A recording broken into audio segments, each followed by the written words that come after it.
Andrew McCART, IFL TV in association with MTK Global. I'm here in beautiful Las Vegas, Nevada. With me I've got Sam Jones. The reason why I've flown all the way out here is you, my man. Yeah. How's things?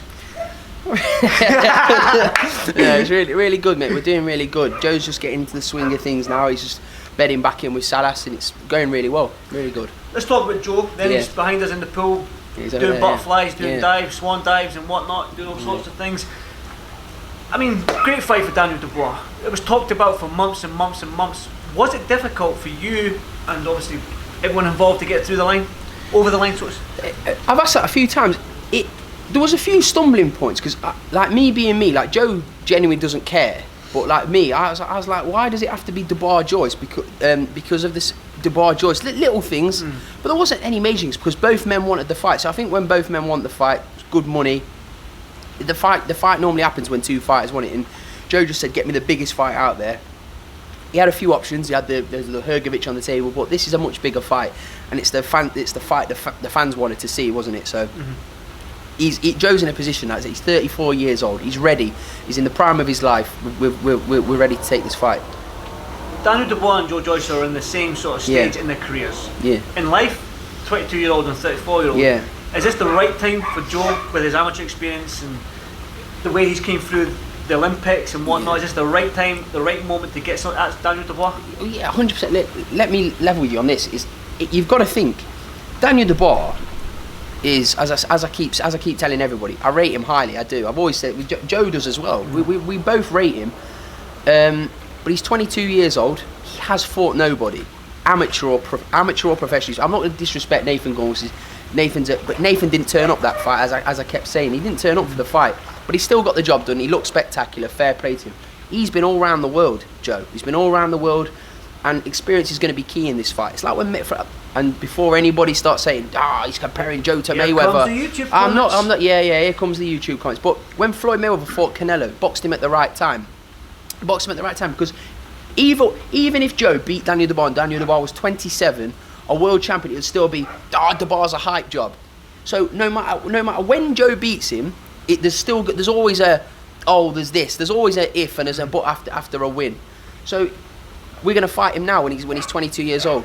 It's a better time for Joe. Joe's ready. Joe's ready. He's been craving this moment. He really has. Headline at the O2 Arena. There's so much on the line. This is what he lives for. Definitely. It gets him motivated. It's the first time I've ever seen him really fired up for a fight. Just during my interview with Joe there in the jacuzzi, people say Joe is not. That is a cup of tea in a plastic cup, by the way. A plastic cup. See, that's how we live out here. Yeah. People always say Joe's not much of a talker, but out here in that pool, this environment, he seemed at home. Yeah. He is at home here. Does he feel here. more relaxed out here than he did in London? I promise you, Joe. Well, by the way, when the camera's off, he doesn't shut up. He's either moaning or he's rambling on about something, but he can't. Yeah, he's listening. He can't. He doesn't shut up. But it's sometimes when cameras are getting, as I say, just because a camera's in somebody's face and they're able to talk doesn't mean they're intelligent. Me, for example, I'm not the most intelligent person in the world. For example, he's far more intelligent than I've ever been. I hope you didn't hear that bit. But but it's a true. He's a degree in fine art. He's a clever guy. But sometimes when a camera's been put in your face, you're not like. He's not a big talk on the camera, but he can fight, and that's the aim of the game. That's do you know what I mean? That's what he needs to do, really, isn't it? Absolutely, and he's going to really. And I think the UK fans will really fall in love with him after this fight. I really do, because everyone's slept on Joe right now. They've not been, but he's got his moment. He's got his moment to shine. He's going to take it with both hands. I really believe that. Obviously, with Joe's age, he can't afford to lose. Dubois, with his age, maybe he can afford to lose because he can come back. But Joe being 34 years old? Yeah, 34, yeah. I was going to say he was 88 there now. 88 years old, flipping heck, get out of that pool. I know. 34 years old. Yeah. Is this a must win for Joe? Of course it is. It's a must win. Look, there's anything can happen in heavyweight boxing. We're not stupid. We're not delusional. Daniel Dubois is a big puncher, but I wouldn't put Joe in any fight that I didn't believe he was going to win the fight or have a big chance of winning this fight. Listen, there's a reason why Joe stayed on and won all those medals at GB, and Daniel Dubois got abducted by Frank Warren when he was however old he was. He went on there and he fought WSB, no head guards. he's used to these big occasions. He's fought in Olympic finals. Yeah. Do you know what I mean? Not many people have got that experience. I've never known a person not bothered about when he's about to walk out. No nerves, like he's a special individual. He really is. The reason you're out here in Las Vegas is because you've changed your training team. Yeah. I went from Adam Booth back to... We've been here many times, though. I know you have. We've been here many I times. know you have. Is that the reason why you came out here, just because it's away from back home, the home comforts are gone, you can just focus 100% on boxing? Listen, like we've all left. Like, people say, "Oh yeah, it's all yeah, it is. It's nice." But you've been here now. We're 20 minutes away from the strip. We're not near the madness. We're out the way. At the gym's literally 5 minutes around the corner. Joe's very happy. He's in a comfortable. You see why I interview him today. He's very relaxed. He's so looking forward to the fight. You say pool, nice place to stay. He's in his comfort zone, and he's with a coach that he adores. Like he was with him at the start. He inherited him with when David Hay was training. We was very fortunate to get him then. 25 world champions, and Joe's always loved Salas, but it wasn't sustainable at the beginning because Salas was in Qatar, and we didn't have the finances to go and fly out to Qatar and all those places. Now it's different. He's more established, and he's able to do it, and this is what he wants to do. Adam Booth is a fantastic trainer. Everybody knows this. Arguably the best trainer in the United Kingdom. One of the best trainers in the world, Adam Booth. But the situation, Joe wanted to train out here, and Adam Booth's got commitments. Yeah. So it's a shake of the hands. It's a shake of hands. It's good. Look, Adam Booth's not bitter. He's not bitter. Everyone's going to say, "Oh yeah, there's nothing." And people say, "Oh, make a lot about that. Joe's had loads of trainers and all that kind of shit." No, your friend Billy Nelson said he's had... Yeah, the JD Sports, yeah. He's been rehearsing that line for about 3 weeks, hasn't he? Big sausage. But yeah, he's all right, Billy. We're actually going to spar Bacoli, but we're going to do some sparring with Bacoli. I've been having a chat with him. But it's good for both because I think Bacoli's going to get the Hrgovic fight, so you can't really get better sparring for each. Yeah. Was thinking about flying him out here, but I don't think I could live with Billy. I'd end up killing him. Oh, just put him on the cheap the motels. Get him in one of them motel things. Exactly. Get Bacoli in here, Billy in here. Hotel reception is just door after door after door. Yeah, get him fly, yeah, fucking heck. But yeah, Billy would love it here. Yeah, 100. Listen, I said I'm being deadly serious. I was saying you're more than welcome to come out here. As I say, it could still happen. You know, we've still got a few weeks left, but Big Martin's great sparring for Joe, and Joe's going to be great sparring for him. We had this conversation before. Why is Joe not sparring Bacoli? Now the situation's right. Do you understand what I mean? So we can help. Yeah, Hrgovic. You can't really get. I believe Joe's a better version of Hrgovic, so you can't really get better either way. Definitely. I asked Joe this question, and he says, "I don't know. Speak to Sam." So Did he? Yeah. You're the man that asked. All going well for Joe in April against Dubois. Yeah. I said, he's doing that fringe world level. He has to be. Just beat Brian Jennings. Brian Jennings as well. Ustinov, Domain Stavern. Yeah. Tough fights for just only being maybe turning pro. 2017. So 2 years. So what next for Joe? Who is on the hit list? To be honest, I know it's like everyone does its own one fight at a time, but we are solely concentrating on Daniel Dubois. The big fight's around the corner for Joe. After this fight, I believe he can call out any man in world boxing. The big three? The big three, right? The way I see it, some people keep saying, "Do you want to fight?" Of course, Joe wants to fight Tyson Fury. Tyson Fury is the best heavyweight in the world, in my opinion. I've always said this. If you're not in boxing to fight the best, then don't do it. That fight's not going to happen. I believe Tyson Fury is going to have 2 more fights and then finish. What more does he have to achieve? Exactly. He's completed boxing. What does he need to do anymore? He's got a beautiful family. He's made loads of money. What the hell does he need to fight Joe Joyce for? Doesn't need to do it. Deontay Wilder, I believe, isn't going to fight much longer. He's 35 years old. He's done what he needs to do. The Joshua fight, I would think probably more realistic for Joe, but like Usyk, I'd love that fight for Joe. Rematch, yeah, the Usyk beat Joe when Joe was a bit raw in the amateurs, and look, he's a legend, isn't he? He's a legend of the sport already. He's cemented his legacy. But at heavyweight, I see he's more beatable at heavyweight than he was at cruiserweight, in my opinion, just down to size. Because at cruiserweight, he's probably the best cruiserweight of all time, maybe behind Evander Holyfield. But yeah, it's a great fight for Joe. Could go to the WBO. There's so many doors that can open for him. That's why I know how excited he is, because it's like when I said to him about the Brian Jennings fight, he's like, yeah, it's a tough fight, but what do I really get? Like, and I understand it, but we have to take these fights because otherwise nobody will fight him. And that's the way it is. But this fight is, you've got the WBC silver on the line. the British title. I mean, listen, Joe's always said to me, I want to win the British title. So I think Joe's way past that level now, but winning that title is special to him. So it's great. We're going to get that on the line. The Commonwealth title he's already won. A WBO intercontinental title. There's so much on the line for him, and that's what gets him excited. I know like what kind of makes him tick. And like, if I said you're fighting, I don't know, Rivas or somebody like, it doesn't excite him. He wants. Dubois is a fight that people think he's going to lose. We're not. We've seen the odds, and the odds are disgraceful. But people, the genuine conception is that he's going to lose the fight comprehensively as well. Seeing as one round knock, and I keep shadow boxing underwater. Oh, he's a madman. But yeah, that's what people think. So, and that's what's motivating him as well. He's like, why these people think I'm gonna lose? So let's go. Let's have it. We'll put you on the spot. And how many heavyweights you got? You've got 3. Joe Joyce, Guido, and George Fox. Yeah. Who's your favourite? Oh my God. I'm underwater. He can't hear you. Guido's like my little. He's young, he's massive, but like Guido's like, I remember his debut walking to, cause I was with Guido from the very beginning when he was sparring Joe and David Hayes' gym. I signed him then, and Joe walked to the ring with him as well. Our team's quite close, to be honest, but like walking to the ring with him to Madison Square Garden, like in his professional debut, the Lomachenko undercard, it's special for me. So what I mean, I'm just a flipping chicken nugget from Derby. Do you know what I mean? It's special for me to see it, and then. Joe, but Joe's at an advanced stage. You know what I mean? Joe might have different ideas, but for me, I don't want to work with Joe when he's like 40 years old boxing. I want him to do on dancing on ice and all that shit.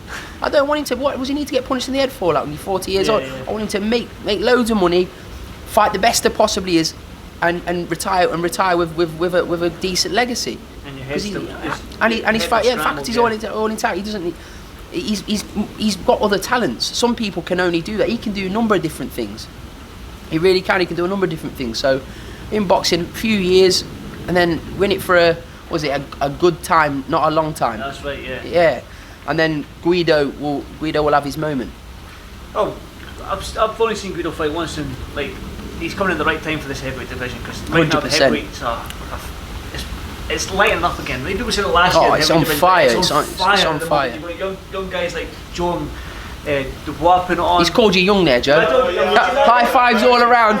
Joe, he said Guido was his favourite heavyweight in his team. And everybody's lying. I see it. Yeah, he did. He was. He goes. He's underwater. Say it now. Yeah. You got 2 super middleweights in your team now. Yeah. You got Lerone Richard I'm going to speak to in a moment. Cody's a new. Cody. Yeah. He was your new super middleweight because he was up at like. Yeah. I want to stay on Cody because he's got a fight next week. I'm mortified. I'm not there to watch it. Like if you watch like my last fights, because Cody had a devastating tragedy in his family with his sister passing away. It was so special that night. Like when he went, it wasn't nothing to do with being mandatory. It was just amazing feeling to see him get back. Chile, yeah. He did amazing. And he's got a big opportunity this week because he's chief support. As I say, I thank Frank Warren for that. They give him a terrific TV slot, chief support, and he's going to be mandatory for our kids' belt in there. So you can't put them two together, can you? Lerone's going to have one more fight domestic level, and then Lerone's ready for world honours. He really is. I watched him spar today, and I didn't even realise how good he was. Mm-hmm. He's fantastic. Again, your team, you've got the heavyweights and you've got super middleweights. Yeah. Like 2 of the probably stacked divisions in world boxing at the moment. Yeah. So all going well for every single one of your fighters. Yeah. There could be world titles on the line. How special is it for you to basically be a manager that you are? Yeah. To finally manage a world Well, I'm not a champion? manager according to some people. I'm a flipping donut from Derby. Yeah, chicken nugget from Derby. Chicken dipper from Derby. No, it's absolutely amazing. As I ooze with. If anybody knows me personally, I ooze with pride when I see any of them fight. It doesn't matter whether Cody's fighting at York or Joe's fighting at the O2 Arena, Guido at Madison Square Garden. They're all the same. Do you know what I mean? It's they're all special. It's special because I've played a part. I don't say I'm essential, but I think I benefit their careers a little bit. I'd like to think that. Do I, Joe? Do I benefit your career a little bit? Margin, yeah. Listen, if it's my. He's good. He cooks dinner. He can. Yeah. He's got plenty of banter, and he knows he's very passionate about boxing. And Yeah, Joe, keep it up, Joe. Joe, come on. Fuck, keep it up, come on. He's got a good plan. Him and Adam Morelli, a great team at SJAM. Yeah. And, Yeah, he's out here with me training. And He's out here because it's Vegas. Listen, I've been with. Listen, he moved to Surrey. Surrey. I left my house in Derby to go and move to Surrey. But the thing is, right, and the way I look at it is I try and give equal time. Like Cody, probably the least time because he's out in the sticks. He's out in the sticks. But like with Joe, I've always tried. Like from the beginning, he will say it himself. When we first started, Joe's first camp was in Vegas. No dough. We stayed in the same room. The MGM Grand in one of those small things. We had two beds on either side. I told you I was asleep. He tried to get in and spoon it. Yeah. Don't say that. I'm going to get thrashed with comments now. Honestly, I always remember it. Like he's training for Ian Lewison. I'm telling you, Andrew. Listen to me, right? I woke up. I promise you. I swear to God, I thought there was a terrorist attack happening in the MGM Grand. I looked over and it's him with a headset on, firing at the TV. Firing at the TV. I thought, Jesus, I can't ever share a room with him. I've shared so many rooms with him, like at the beginning. But I thought, flipping it now it's we're doing a bit better nowadays, so we've got separate rooms. Yeah, got separate rooms. So no, it's I try and like with Guido, like I've lived with them all. Do you know what I mean? Like I think I can cook a little bit as well, which helps. But like, it smells like garlic in there. Mate, reeks of garlic, doesn't it? Don't get too close to me, I'll stink. But this is what I mean. If you're gonna take a percentage off somebody, like I mean, listen, I can speak and stuff and talk all that stuff, and I think I'm good at my job. Do you know what I mean? But like speaking, like if I'm gonna take percentage off, like big high percentage off, you got to help them the best you can in every way, not just like here's your fight date. Bugger off, go and train. Like, let's go. Let's do it together. No sense. And I'll do it the same. Like taking punches on the head is a lot easier than do it. Actually, I take that back. He drives me mad half the time. But taking punches for a living is not an easy thing, and it takes special individuals to do that. So if I'm going to take a cut of that, I'm earning every single penny. Definitely. Well said. Well, the other reason why I said I'm here for you. I came all the way to Vegas just to see you, son. But there's another reason why I'm going to stick around. There's a decent fight happening as well this week. Decent fight happening down the road, isn't there? Yeah. Just down the road there, 20 minutes down the road, the MGM Arena. Tyson Fury, Deontay Wilder. I mean, you're a Fury fan. You said that he's completely boxing. Massive. I'm his mate, fan. He's a legend, isn't he? He's a living legend. Tyson going to do it then for you? 100%. I'm so confident in winning, but the only doubts that I have in my mind is the fact that, as I said, Wilder can lean over a fence at a local zoo and he could render an animal unconscious with that kind of missile power. He's a horrible man, isn't he? That's the best. That's the best. He could. Listen to me. I'm being very, very sincere and honest. He's the only heavyweight in the world that I would have to wear a nappy if Joe was fighting. Not even because I don't think Joe can beat him, because you can see how easily Wilder can be beaten, but he can hit like a motherfucking mule, can't he? It's horrible. That noise that I remember staying up to watching the Brazil fight. The noise that it connected onto Brazil's forehead was disgraceful. I was thinking, my God, can you imagine his family sat there ringside seeing that? Like Wilder's the two special heavyweights, aren't you? You've got the most dangerous heavyweight in the world against the most charismatic, most talent, naturally gifted. Like what Tyson can do, like a big man, 6'9", should not be able to move how he moves. The feints, the movement, his legs. He's a special fighter. How does he do it? How does he win this fight? The only way he wins. Well, I say that. I think Wilder has to take more risks this time. Mm-hmm. So, not that my opinion really matters, but like I think he has to take more risks on Tyson's mark because he was comprehensively outboxed by somebody who was completely out of shape. He was completely out of shape, Tyson. He was doing rounds in Big Bear and he was like getting tired. Like, he still managed to comprehensively outbox the premier, the number one heavyweight at that time. Was Wilder, like most consecutive defences. So I think that he can win by stoppage, but it'll be late when Wilder tires out because I think Wilder's going to be made to miss a lot, and he's going to take more risks, and that's going to leave some openings for Tyson to stop him. But if the smart money would go on Tyson Fury like a majority decision, because it's not easy getting a decision out here. Exactly, and there was some talk anyway in the media centre that there was an American referee and 3 American judges. Yeah. Can we read too much into that? Well, the thing is, like, he surely can't be denied again, because I honestly there's not many times I thought robbery, but I do think it was a robbery against Wilder. I was sat there and watched it ringside. He won every round but 2. Do you know what I mean? two. Like I could only give the Wilder the knockdowns, yeah, and that's me scoring it non-biasedly. I was thinking, could you? But you watch it back, and Tyson won that fight. All going well for the winner. Yeah. People back home want Tyson to win because it's maybe easier to get the Joshua fight made. Then Wilder at the Grand Arrivals said that his main goal is to have one face one. He's been saying that for years, though, hasn't he? He's been saying that for years. Does the winner chase the Joshua fight? I want to see this. I said this the other day. Like everyone's going back to like, when we was calling out Ortiz, they didn't think we were serious. We wanted Luis Ortiz there. We really, really did. The big fights have got to happen. Dylan White's been sitting there 900 days without a fight. I want to see Dylan White fight the loser of this fight, whoever it may be. And then I want to see the winner fight Anthony Joshua. And then those two can fight each other, where that's a trilogy with Wilder and Fury. And then we know who's the premier. We know who's the premier heavyweight. I think Dylan White's earned his right to be called the 4th best heavyweight in the world. I do believe that. I think your best heavyweights in the world are Tyson Fury, Deontay Wilder, Anthony Joshua, Dylan White. And then you've got the other heavyweights below, like your Joe Joyces, your Joseph Parkers, your Usyks, all of those guys in that bracket, and they're just waiting for their moment. Do you know what I mean? That's the way I see it. Got to do one more question, Sam. Like, we had a laugh off camera there about the YouTube comments of people, because my accent, accent, some people think because I'm Scottish. You get some YouTube comments just for being Sam Jones. Yeah, just for being Sam Jones, yeah. But some people have been nice, and some people have said things along the line. I do get some nice ones, I do get some nice ones. Some people have said that you should be a promoter. Yeah. Now, how does that sit with you? I don't know, it's a compliment, isn't it? It's a compliment. Like, when people say, B-Tech Eddie Hearn.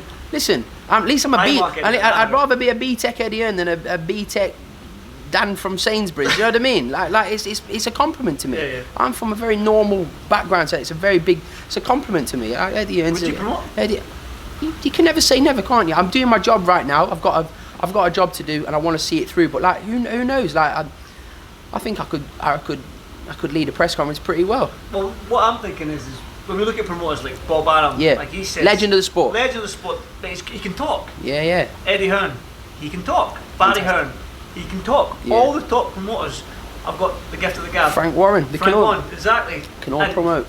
You. Yeah. You've got the gift of the gab. So in terms of being a promoter, I think you've got it. Listen, as I say, you can never say, but I get inundated with messages. You should be, bro. It's a massive compliment to me. Who knows? Who knows? I mean, you never know. Like, all these top guys can't be around forever. You don't know. Like, I'll be a small fish in a big pond right now. But I do believe that to put me in any situation, I reckon I'd do okay. How many boxes do you think want to smash you in after you? What? Because you've had Buckminster Stern, you've had some people. I was talking to Buckminster Stern the other day. Yeah, well, mate, you're pals now. Yeah.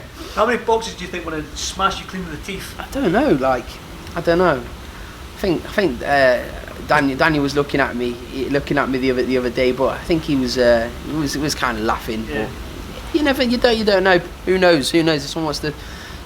Brian Jennings got me, didn't he, in that conference? Sidecar stuck as well, that didn't it? Yeah, he got me there. I was like looking at it, I was thinking, oh no, you've murdered. Sometimes when someone gets you a good one, yeah. You're thinking in the back. He's got me, yeah. You're like, I can't. There's no comeback. There was no. I said you're going to get, due to his vegan diet, you're going to get falafel wrapped, and I thought that was the killer line. He came back with sidecar. I was like, yeah, he's done me there. You took it like a champ. Yeah, you've got to be able to give it. You've got to be able to take it, haven't you? Exactly. When you've took some wild comments coming at you, so you've still got a smile on your face. That's the best thing to see. Sam, won't keep you much longer. Thanks for this Fightful TV as always. Nice one. And thanks for inviting me to the house. Thank you very much. Thank you.